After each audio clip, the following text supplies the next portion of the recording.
O programa Mais Saúde recebe hoje um convidado muito especial e muito querido, frequentador assíduo do programa Mais Saúde lá na Rádio Canção Nova. E pela primeira vez está vindo aqui nos nossos estúdios da TV em São Paulo, mas para todo o Brasil, não é verdade? Nós vamos receber o professor doutor Enio Alves da Silva Júnior.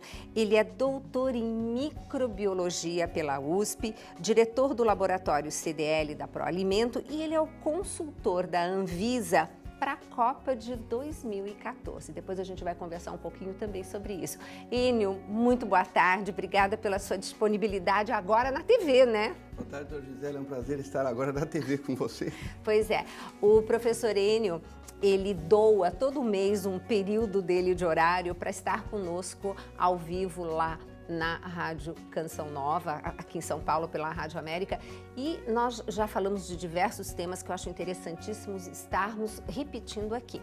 Só que, Enio, eu achei assim, estava conversando com a produção e nós achamos melhor fazer a população mostrar quais são as dúvidas em relação à segurança dos alimentos, porque todo mundo tem muita dúvida sobre segurança alimentar. Então, a nossa produção foi para as ruas aqui em São Paulo e foi perguntar. Eu achei que isso aí ia ficar bem dinâmico, né? Sem dúvida, fica mais objetivo para aquilo que eles estão precisando no momento, né? Exato. Então, vamos lá para a nossa primeira dúvida, a primeira questão. Qual o modo certo de armazenar o alimento na geladeira? Ou em pote plástico ou em panelas? Ótima pergunta, não é, Enio? Sem dúvida. Sem dúvida, porque a geladeira se tornou hoje um dos mecanismos de causar problemas de saúde. Por quê? Porque as bactérias, quando estão no alimento e a geladeira não está bem regulada, propicia a multiplicação dos micro-organismos. Quer dizer que cresce bichinho na geladeira? Cresce. Uhum. Por isso tem que tomar cuidado com a regulagem da geladeira. Antes de falar quais os utensílios mais comuns, a geladeira tem que estar muito bem regulada. E aí seria a manutenção da geladeira. Nós não temos termômetro quase em casa, não é comum. Mas o ideal é que a geladeira tivesse entre 4 a 5 graus.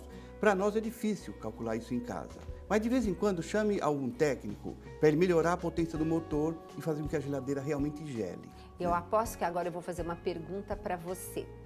Há quanto tempo você não chama um técnico para regular o motor da geladeira? E provavelmente você vai responder, eu nunca chamei. Porque nunca quebrou. Pois é. Agora, a geladeira perde potência com o tempo.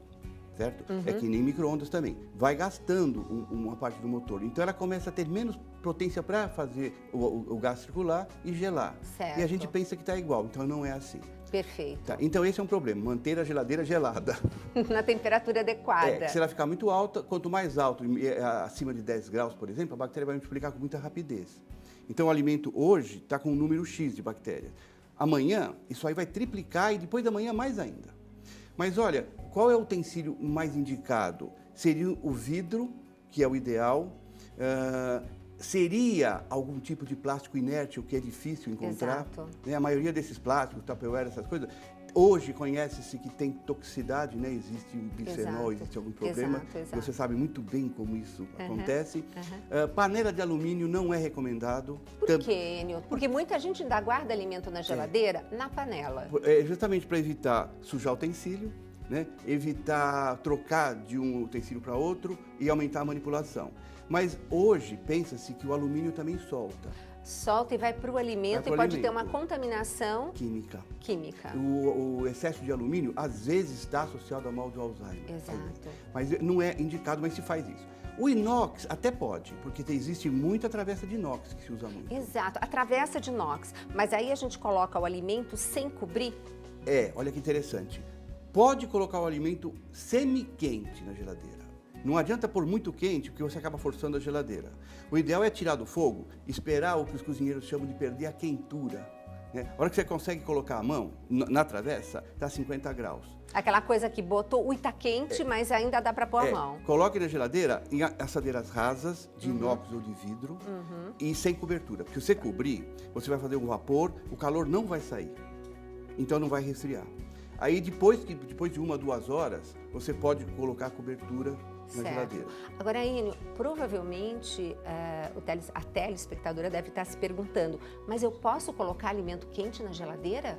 Então, você não pode colocar alimento já frio, porque já ficou muito tempo em temperatura ambiente, já começou a multiplicação microbiana. Mas você também não pode pôr extremamente quente. É uma média, vamos fazer assim. Quando nós estamos trabalhando profissionalmente numa cozinha, a gente tem termômetros, que você vê a queda de temperatura. Em casa não é esta possibilidade. Então, o que você pode fazer? Tira do fogo sem ficar cuspindo em cima, sem ficar pôr a mão, claro. Espera cair um pouco a temperatura até que você conseguir colocar a mão, não no alimento. Sim. Na assadeira ou na travessa. Aí é a hora de pôr na geladeira. Parece que está quente, porque nós temos uma sensibilidade ao calor maior que as bactérias. Perfeito. 50 graus para nós é quente, para a bactéria já está quase na temperatura de multiplicação. Que ela ama, né? Ela ama. E um detalhe só para a gente complementar e fechar essa questão. Para quem não acompanha o programa Mais Saúde, de repente está perguntando, plástico não se deve armazenar? O plástico, como o professor Enio falou, tem uma molécula chamada bisfenol. Até tem hoje, por exemplo, alguns plásticos que estão tomando esse cuidado de não conter bisfenol. Mas eu fico me perguntando, não tem bisfenol, mas o que tem que de repente mais tarde vão acabar descobrindo que é outra coisa também que não deve ser utilizada. E é uma substância no plástico que ela é gordurosa, vamos chamar assim, ela tem a conformação espacial de uma gordura. Então você nem precisa esquentar o plástico para essa molécula passar para o alimento. Lembra do potinho que você guarda o plástico, que você guarda o molho de tomate, depois você nunca mais tira aquele vermelho do potinho? Mancha, né? Exatamente. Por quê? Porque a gordura do alimento vai para o potinho e aquela toxina do potinho vai para o alimento. Então, hoje nós recomendamos que se use justamente os vidros. E não precisa ficar comprando vidro caro. Se a gente faz compra no supermercado de produtos que estão embalados em vidro, além de ser muito melhor, você está guardando um recipiente que depois você pode pôr lá uma sopinha, um molho e guardar na geladeira com ele. Claro. E sabe o que preocupa também? A ideia de que existe Tupperware de plástico para micro-ondas. Exato. Porque se pensava que o bisfenol passava só no calor, né? Exato. Mas passa realmente junto com o calor. Passa mais, né? Até acelera. Mas essa história também vai ter que ser revista, porque plástico em forno, micro-ondas ou aquecido é complicado. Gente, então, inclusive no livro Tudo Posso, Mas Nem Tudo Me Convém, tem um capítulo chamado Ambiente Obesogênico. Hoje a gente sabe que esses contaminantes ambientais fazem um estrago na área e também engordam, porque eles disparam, digamos assim, sinalizações no nosso corpo hormonais. Mas isso você pode ler com calma no capítulo de Ambiente Obesogênico, onde tem uma explicação e tem todas as referências bibliográficas para você depois, quem quiser, ir atrás das informações. Mas temos mais perguntas, Enio, vamos lá. A garrafa que as pessoas tomam água no dia a dia é melhor de plástico ou de alumínio? Exatamente o que a gente acabou de falar, porque é o seguinte, tem um trabalho da Fiocruz, se eu não me engano, enfim, no livro do Tudo Posso você tem essa referência, que mostrou, Enio, que essas garrafas, esse plástico não precisa nem ser aquecido para passar. Então, o que eu sempre recomendo? Se puder comprar água mineral em garrafa, melhor, mas se você tiver que transportar, de repente numa garrafa térmica. Sim. A garrafa térmica é barata, todo mundo tem. A parte interna é vidro. Exatamente. Agora, veja, você pode utilizar também jarra de inox. É. É indicado. Mas para transporte na garrafa, para quem põe na mochila, no carro? Ou garrafa de vidro. Aí seria o ideal. Seria ideal. Hoje está voltando, né, o vidro de novo. Graças a Deus tem bastante coisa de vidro, já tem umas águas minerais aí bem comuns que de vez em quando a gente encontra. Mas temos mais perguntas. Mas eu responderia para ele, não plástico e nem o alumínio. Nem o alumínio, e sim um vidro que seria o mais... térmica ou inox. Ou inox. Então vamos lá. Qual o utensílio mais indicado para guardar detergente, sabão e esponja na pia? Olha, vamos começar pela esponja.